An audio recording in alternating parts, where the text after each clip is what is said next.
이 시간 우리에게 주신 하나님의 말씀 함께 보시겠습니다. 오늘 요한복음 20장 24절에서 29절까지의 말씀, 신약성경 184면입니다. 요한복음 20장 24절에서 29절까지의 말씀을 제가 봉독하겠습니다. 12 제자 중에 하나로서 디두모라 불리는 도마는 예수께서 오셨을 때에 함께 있지 아니한지라. 다른 제자들이 그에게 이르되 우리가 주를 보았노라 하니 도마가 이르되 내가 그의 손에 못자국을 보며 내 손가락을 그 못자국에 넣으며 내 손을 그 옆구리에 넣어 보지 않고는 믿지 아니하겠노라 하니라. 여드레를 지나서 제자들이 다시 집 안에 있을 때에 도마도 함께 있고 문들이 닫혔는데 예수께서 오사 가운데 서서 이르시되 너희에게 평강이 있을지어다 하시고 도마에게 이르시되 내 손가락을 이리 내밀어 내 손을 보고 내 손을 내밀어 내 옆구리에 넣어보라. 그리하여 믿음 없는 자가 되지 말고 믿는 자가 되라. 도마가 대답하여 이르되 나의 주님이시오 나의 하나님이시니이다. 예수께서 이르시되 너는 나를 본 거로 믿느냐? 보지 못하고 믿는 자들은 복되도다 하시니라. 할렐루야. 오늘 부활의 아침 한 자리에서 우리 모든 성도들 함께 예배할 수 있음에 얼마나 감사한지 모릅니다. 저는 우리 솔리스트 특송이 이 시간에 있는 줄 알았는데 특송 그 봉헌 시간에 있어서 조금 제가 당황했습니다. 근데 그때 하길 잘한 것 같아요. 지금 했으면은 다들 찬양의 여운 속에 제 설교를 듣지도 않았을 것 같아요. 여러분, 제주도에 가면 도깨비 도로라는 그러한 도깨비 도로가 있습니다. 왜 도깨비 도로라 이야기를 하면, 여러분, 만류 인력의 법칙에 의하면 모든 물건은 높은 데서 아래로 떨어지게 되죠. 그게 중력의 힘이지요.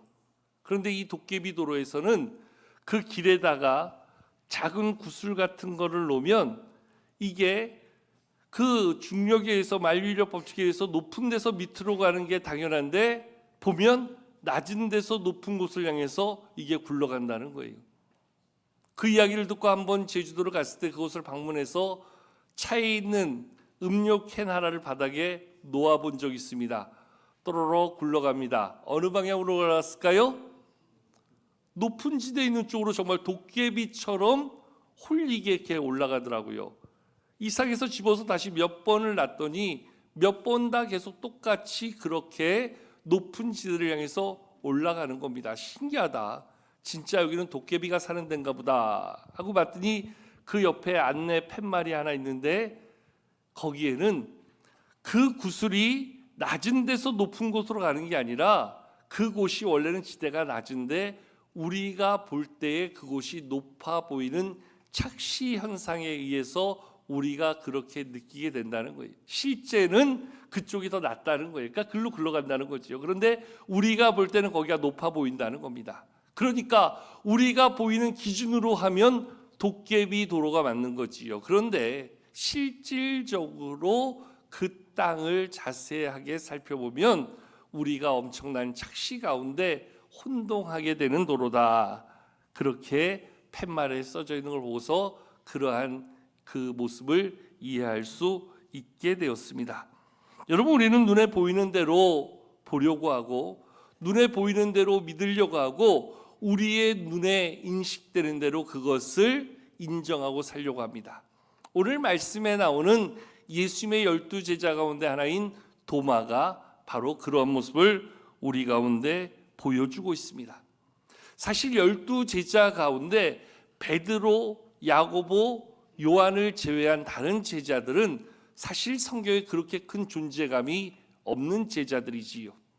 이 도마라는 제자도 마태복음, 마가복음, 누가복음을 보면 사실 예수님의 12 제자 이름이 언급된 곳 외에는 한 번도 언급이 안 된 제자입니다. 다만 요한복음에 보면 이 도마에 관련된 이야기가 3번이 언급됩니다. 그래서 성경의 학자들은 아마도 요한이 도마와 관계가 남달랐기에 도마의 주장을 더욱더 귀담아 듣고 예수님과 있었던 대화를 오늘 성경의 사건으로 기록해 놓은 것 아닌가 이렇게 해석해 주고 있습니다. 아무튼 그건 중요한 게 아니고요. 요한복음에 나오는 세 번의 그의 이야기를 들춰보면 첫 번째 나오는 이야기가 바로 요한복음 11장에서 나사로를 살리러 가시기 위해서 가시고자 하시는 예수님의 모습 가운데 예수님께서 나사로가 병들었다 하는 이야기를 듣고 한 이틀 곳에 더 머무시는 중에 나사로가 죽었다는 이야기를 듣게 됩니다. 그러자 예수님이 자 이제 우리가 일어나서 그 베다니 나사로가 있는 곳으로 가자 이야기하니까 다른 제자들이 가면 안 된다는 거예요. 가면 큰일 난다는 거예요. 방금 전까지도 유대인들이 예수님을 향해서 돌을 던지며 죽일 듯이 달려드는데 예수님 다시 그곳에 가다가는 돌에 맞아서 큰 화를 당할 수도 있으니 가면 안 된다고 합니다. 그때에 12제자 가운데 하나인 도마가 우리도 주와 함께 죽으러 가자 하면서 예수님을 따라 나서는 모습이 바로 성경에 기록된 첫 번째 도마의 모습입니다. 두 번째 도마의 이야기가 담겨 있는 것은 요한복음 14장에서 이제 예수님께서 이제 자기의 죽음을 말씀하시며 나는 너희가 거할 초소를 예비하기 위해서 간다. 가서 너희를 위하여 초소를 예비하면 내가 다시 와서 거기에 너희도 있게 할 것이다. 요한복음 14장 3절에서 말씀해 주고 있지요. 우리 화면 보고 14장 3절 같이 한번 읽어보실까요? 함께 읽겠습니다. 시작. 가서 너희를 위하여 거처를 예비하면 내가 다시 와서 너희를 내게로 영접하여 나 있는 곳에 너희도 있게 하리라. 아멘. 이러자 제자 도마가 하는 이야기가 주께서 어디로 가시는지 우리가 알지 못하는데 그 길을 어찌 알겠습니까? 그 길을 우리가 어찌 알고 가겠습니까? 이렇게 묻고 있는 제자가 바로 도마였어요. 그때 예수님께서 우리가 너무나 잘 아는 말씀 우리 가운데 제자들 가운데 들려주시지요. 내가 곧 길이다. 내가 진리다. 내가 생명이다. 나로 말미암지 않고는 아버지께로 올 자가 없다. 예수님께서 내가 길이다 말씀하신 그 말씀은 바로 도마의 질문 그 길을 우리가 어찌 알겠습니까? 내가 길이다. 나 따라오면 된다. 나 바라보면 된다. 오늘 그렇게 말씀해주고 있는 모습 속에서 제자 도마의 이야기가 언급되어지지요. 그리고 오늘 세 번째 나오는 도마의 이야기는 바로 오늘 본문 말씀에 담겨 있는 부활하신 예수님을 만나는 장면의 도마입니다. 예수님께서 부활하시지요. 그리고 부활의 그 무덤을 찾아갔던 마리아나 다른 여인들에게 예수님은 그들을 만나주심으로 이 여인들이 예수님을 만나고 예수님의 제자들을 찾아갑니다. 그래서 제자들에게 우리가 부활의 예수님을 만났다.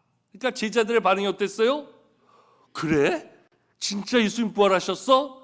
이러지 않았어요. 무슨 예수님이 부활하셔? 요즘 말로 하면 무슨 봉창 두드리는 소리를 하고 있는 거야? 제자들 반응이 처음에 그랬어요.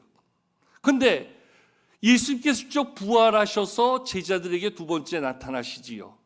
근데 문제는 그 자리에 도마는 무슨 이유에서인지 없었던 것 같아요. 그러니까 모든 제자들이 부활의 예수님을 만났는데 도마는 만나지 못한 것이지요. 그래서 나중에 도마와 함께 있는 자리에서 다른 제자들이 오늘 도마에게 이야기하는 것이 우리가 부활의 예수님을 만났다. 그러니까 도마도 믿을 수 없다는 반응을 보이는 것이지요. 그러면서 도마가 하는 이야기가 내가 직접 보고 내가 직접 만져보고 내가 직접 경험해야지 나는 믿을 수 있겠다. 그게 오늘 본문 말씀의 24절 25절 말씀이에요. 자, 우리 같이 한번 읽어보실까요? 24절과 25절 함께 읽겠습니다. 시작.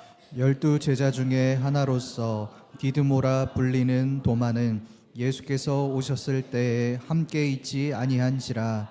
다른 제자들이 그에게 이르되 우리가 주를 보았노라 하니 도마가 이르되 내가 그의 손에 못자국을 보며 내 손가락을 그 못자국에 넣으며 내 손을 옆구리에 넣어보지 않고는 믿지 아니하겠노라 하니라. 아멘. 내가 그의 손에 못자국을 보고 내 손가락으로 그의 그 못자국에 넣으며 내 손을 옆구리에 넣어보았어.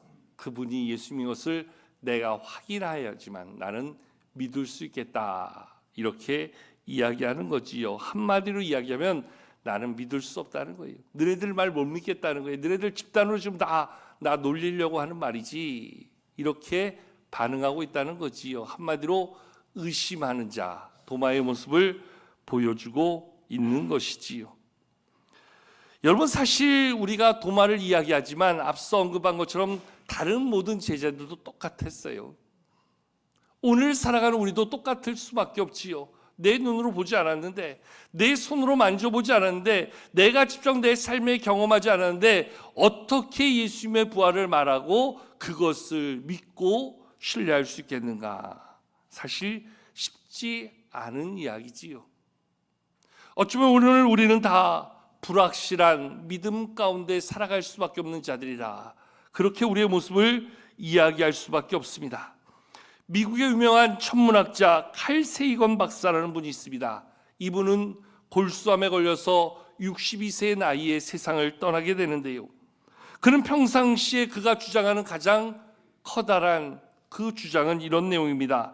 증거가 없는 한 확실히 알 수 없는 일이며 확실히 알 수 없는 한 나는 믿을 수 없다.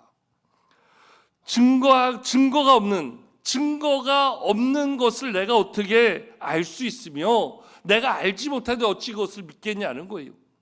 예수님의 몸을 내가 보지 못하고 예수님의 그 상처를 내가 만져보지 못했는데 내가 어찌 그분을 믿을 수 있겠는가?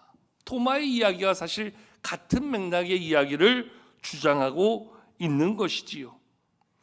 그는 평생을 살면서 누구보다 똑똑한 천문학자로 살았지만 그의 믿음의 자리는 그의 곁에 신실한 아내가 그가 마지막 병들어 죽어가는 순간까지도 그에게 천국 복음을 전하며 예수님의 부활을 전하며 그에게 영원한 생명을 나누기 위해서 그렇게 노력했지만 결국 그는 나는 증거가 없는 한 알 수 없고 알 수 없는 한 믿을 수 없다 하는 자기 주장만 되풀이하면서 결국 믿음의 자리를 포기하고 그렇게 예수님을 영접하지 못한 채 세상을 떠났다는 것이지요. 여러분, 오늘 우리 가운데 어쩌면 우리도 내가 봐야지 믿습니다. 나도 만져봐야지 믿습니다. 나도 내가 체험한 것만 믿을 수 있습니다. 우리 모두도 이렇게 생각한다면 우리 가운데 부활의 신앙을 믿음으로 받아들일 사람이 얼마나 되겠는가? 우리 자신 한번 생각해 보게 되지요. 예수님의 부활 사건. 오늘 그러한 도마를 향해서 예수님께서 제자들이 모여있던 자리에 다시금 세 번째 방문하시고 찾아오시는 모습을 보여줍니다. 그 사이의 시간이 한 8일 정도가 지난 것으로 말씀은 이야기해 주고 있지요. 그렇게 찾아오셔서 오늘 특별히 도마를 콕 집어서 그가 얘기했던 대로 그 말씀을 되짚어 그대로 말씀해 주고 있는 오늘 예수님의 말씀을 듣게 되어집니다. 자, 우리 다 같이 한번 27절 말씀 함께 한번 읽어보실까요? 함께 27절 읽겠습니다. 시작. 도마에게 이르시되 내 손가락을 이리 내밀어 내 손을 보고 내 손을 내밀어 내 옆구리에 넣어보라. 그리하여 믿음 없는 자가 되지 말고 믿는 자가 되라. 아멘. 도마가 그런 말 했는지 어떻게 아시고서 신기하게도 도마를 콕 집어서 이야기합니다. 도마에게 말씀하신 오늘 너의 손을 한번 내밀어서 내 손을 봐라. 너의 손을 내밀어 내 옆구리에 넣어보라. 그리하여 믿음 없는 자가 되지 말고 믿는 자가 되라. 그렇게 확인해서라도 네가 믿음을 가질 수 있다면 부활의 예수님을 믿고 인정하는 자가 되라 말씀해 주고 있는 것이지요. 여러분, 믿는다는 것은 무엇을 이야기합니까? 히브리서 11장 1절에서 이야기합니다. 믿음은 바라는 것들의 실상이요 보이지 않는 것들의 증거다. 우리는 눈에 보이는 것만 있는 것으로 인정하지만 여러분, 빛도요 우리의 눈에 보이는 빛 외에 있는 빛도 있는 거 아세요? 우리의 눈으로 볼 수 있는 이 빛을 우리는 가시광선이라고 이야기하지요. 그러나 이 빛의 파장을 벗어나는 빛을 우리는 적외선 또는 자외선 그렇게 이야기해서 그러한 것은 우리의 질병을 치료하거나 여러 가지 기계적인 특성을 만드는 데 사용하는 그러한 빛도 있음을 인정하게 되어지지요. 우리는 내가 보는 것만이 진리라고 생각합니다. 내가 체험할 수 있는 것만이 사실이라고 생각합니다. 그런데 오늘 성경은 우리에게 주신 믿음은 보이는 것만이 다가 아니라는 거지요. 보이지 않는 것들 그것까지도 증거하는 것을 우리는 받아들일 수 있는 것이 믿음이라 이렇게 말씀해 주고 있지요. 여러분, 우리 여기 자녀들이 있는데요, 우리 자녀들이 부모님의 사랑을 어떻게 믿고 인정할 수 있을까요? 맛있는 거 사주니까, 좋은 옷 입혀주니까, 매일마다 끌어안아주니까 부모님이 나 사랑하시는구나. 물론 그것이 부모님의 사랑을 경험하는 아주 구체적인 방법이 될 수 있지만 굳이 그것이 아니라도 존재 자체가, 관계 자체가 우리에게 사랑의 대상임을 깨달을 수 있게 되어지지요. 여러분, 우리에게 있어서 예수님이 보여주신 이 놀라운 부활의 은혜는 오늘 성경의 말씀을 통해서 오늘도 우리에게 말씀해 주시는 것이지요. 오늘 도마는 예수님의 그러한 말씀 앞에서 도마가 실질적으로 예수님의 옆구리에 손을 넣었고 예수님의 손을 만졌고 예수님에게 어떠한 반응을 했는지 성경은 이야기하지 않습니다. 그래서 그것 가지고 또 따지고 싸우며 주장하는 그러한 신학자들도 있다 그래요. 근데 그거는 오늘 우리에게 중요한 게 아니지요. 중요한 것은 그 순간 도마가 깨달았다는 거예요. 정말 부활의 예수님이구나. 아니, 그것을 뛰어넘어서 오늘 도마는 28절에서 이렇게 이야기합니다. 도마가 이르되 나의 주님이시오 나의 하나님이십니다. 부활의 예수님을 뛰어넘어서 이분이 나의 구원자라는 거지요. 이분이 진짜 나의 하나님이심을 깨닫고 인정하고 고백하게 되었다는 것이지요. 의심으로부터 시작되어진 도마의 삶의 자리가 예수님을 만남으로 인해서 그는 누구보다 분명한 믿음의 고백으로 주님을 인정하고 그 믿음의 확신 가지고 그분을 바라보는 그러한 변화된 모습을 우리 가운데 말씀은 보여주고 있는 것이지요. 부활의 예수님을 만남으로 그의 삶은 이제 예수님으로 그의 삶을 채워 그분은 나의 주님이십니다. 그분은 나의 하나님이십니다. 고백하고 있는 오늘 도마의 모습을 말씀은 보여주고 있습니다.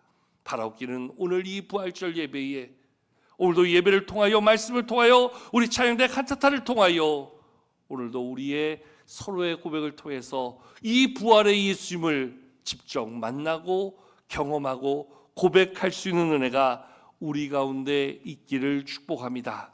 부활의 주님, 그 능력의 주님을 만날 때 우리의 삶의 문제가 변화되어지고 해결되어지고 새로워짐을 바라볼 수 있게 되어지지요. 근데 오늘 말씀 29절에 보면 예수님께서 그런 도마에게 한 가지를 덧붙여 이야기해 주고 있어요. 자, 우리 다 같이 29절 말씀 한번 읽어보실까요? 함께 읽겠습니다. 시작. 예수께서 이르시되 너는 나를 본고로 믿느냐 보지 못하고 믿는 자들은 복되도다 하시니라. 아멘. 도마가 예수님을 믿게 된 것, 예수님을 나의 주 나의 하나님으로 인정하게 된 것은 나를 보았기 때문이다. 예수님을 보았기 때문이라 말씀해 주고 있어요. 근데 오늘 예수께서는 그 뒤에 덧붙여 뭐라고 이야기합니까? 보지 못하고 믿는 자들은 복되도다. 보고 믿는 것도 귀한 거예요. 예수님을 체험하고 예수님을 받아들이는 것도 귀한 일입니다. 그런데 오늘 우리 가운데 예수님은 말씀하십니다. 보지 못하고 믿는 자들은 더 복되다. 말씀해 주고 있는 거예요. 어쩌면 오늘 이 시대 가운데 우리는 말씀을 통해서 예수님을 만나게 되지요. 말씀을 통해서 예수님을 보게 되지요. 말씀을 통해서 예수님에 대하여 듣게 되지요. 그럼에도 불구하고 그 말씀을 통해서 예수님을 만날 수 있게 되고 예수님을 깨달을 수 있게 되고 직접 우리의 눈으로 대면하지 못하지만 그 예수님을 믿음 안에서 아멘으로 받아들일 때 그 믿음의 자리가 더 복된 자리가 될 것이다 약속해 주고 있는 거예요. 그리고 그 말씀을 듣고 우리 안에 주시는 믿음을 가지고 살아갈 때 오늘 우리는 믿음의 당당한 모습, 믿음의 승리하는 모습, 믿음의 부요한 모습을 이루며 살 수 있게 되어지는 것이지요. 예수님의 부활을 경험하기 전에 낙심과 시리에 빠져있던 제자들, 부활의 예수님을 만남으로 해서 이제 부활의 능력을 그 안에 담고 살아갈 때 얼마나 그 마음이 든든하고 이제 어떤 문제로도 이겨낼 수 있는 놀라운 믿음의 능력을 그 마음에 담고 살았겠는가. 여러분, 부활절을 보내고 나서 적어도 우리는 우리에게 주신 이 부활의 메시지를 가지고 이 세상을 살아갈 때 염려하던 자리, 근심하던 자리, 의심하던 자리에서 이제 나와 함께 하시고 부활의 능력으로 다시 생명의 역사를 이루어 주시는 하나님의 능력을 붙잡고 살아갈 때 우리의 모습은 세상에서 달라질 수 있는 거지요. 좀 더 당당해질 수 있는 거지요. 뭔가 더 여유 있고 유연한 믿음의 모습을 가지고 살아갈 수 있는 것이지요. 여러분, 이런 이야기가 하나 있습니다. 어느 두 친구가 바닷가에서 조개를 주우러 나갔습니다. 서로 더 큰 조개를 주워야 되겠다. 말은 안 하였지만 그런 마음이 있었겠지요. 그래서 열심히 그 갯벌을 찾아다니면서 조개를 찾다가 동시에 둘이 큰 조개 하나를 보게 됩니다. 서로 달려가 그 조개를 잡으면서 내가 먼저 보았다, 이거 내가 먼저 찾은 거다, 서로 간의 친구들이 싸움이 벌어지는 거예요. 그런데 아무래도 힘세고 목소리 큰 놈이 이기지 않겠어요? 그래서 한 친구가 딱 움켜쥐고서 내 거야 그러고 자기 준비해온 가방에 집어넣었습니다. 그걸 뺏긴 친구가 얼마나 마음이 불편하겠어요. 야, 자식이 힘 있다고 목소리 크다고 지가 먼저 가져가네. 둘 사이에 서먹한 관계가 들어서 둘 사이에 등을 돌리고 이제 조개를 찾습니다. 그리고 조개를 뺏긴 친구가 속으로 어떤 마음을 가졌겠습니까? 내가 더 큰 조개를 찾기만 해봐라. 아주 그냥 코를 납작하게 만들어주라. 아주 눈에 불을 켜고 그 갯벌을 뒤지는 거예요. 그러다가 작은 조개 사이에서 뭔가 반짝이는 게 보이는 거예요. 뭐지? 그러고 봤더니 뭐예요? 영롱한 진주를 보게 되었어요. 사실 조개와 진주는 가치가 다르죠. 아무리 큰 조개라 그래도 그 진주 안의 가치를 뛰어넘을 수 없지요. 친구에게 말도 안 하고 그거를 살짝 해서 자기의 주머니에 집어넣습니다. 그리고 그때부터 얼굴이 달라지는 거예요. 야, 지는 조개 찾겠다고 저렇게 땀 뻘뻘 흘리는데 나는 네가 없는 진주를 발견하는 사람이야 임마. 그때서부터 다시 친구에게 슬금슬금 다가갑니다.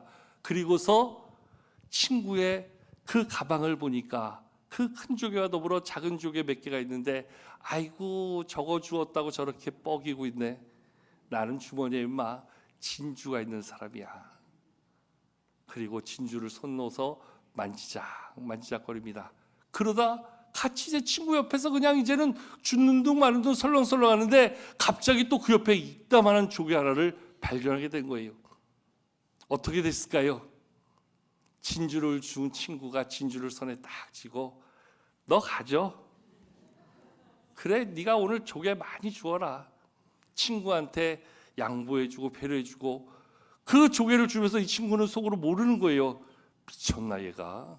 왜 이래? 뺏겼다고 화내는 것도 아니고 이것까지 양보하네? 모르는 거지요. 그런데 그 진주를 쥐고 있는 친구는 알고 있는 거예요. 그런 조개 100개를 가져와 봐라. 이거 하나와 비길 수 있냐? 여러분, 부활의 기쁨은 바로 그런 겁니다. 부활의 능력은 바로 그런 겁니다. 우리에게 주신 진주보다 더 귀한 천국의 영원한 생명을 주시고 나의 주 나의 하나님을 외쳤던 도마의 고백처럼 이제 부활의 기쁨 속에 살아가는 자는 오늘 세상 속에서 더 많은 것들을 나누고 베풀고 섬기면서도 그 기쁨 속에 살아갈 수 있는 자, 그가 바로 부활의 은혜를 확신하며 나아가는 자인 줄로 믿습니다. 오늘 저와 여러분들 가운데 하나님 주신 부활의 은혜가 오늘 우리의 손에 붙잡혀 있는 진주처럼 더 귀한 모습으로 우리의 마음을 채울 때 이 세상 속에서 더 많은 것들을 나누며 베풀며 웃으며 승리 가운데 사는 성도의 삶이 될 줄로 믿습니다. 그러한 믿음 안에서 또 이 한 주간 믿음으로 살아가는 우리 모두가 될 수 있기를 주의 이름으로 축복합니다.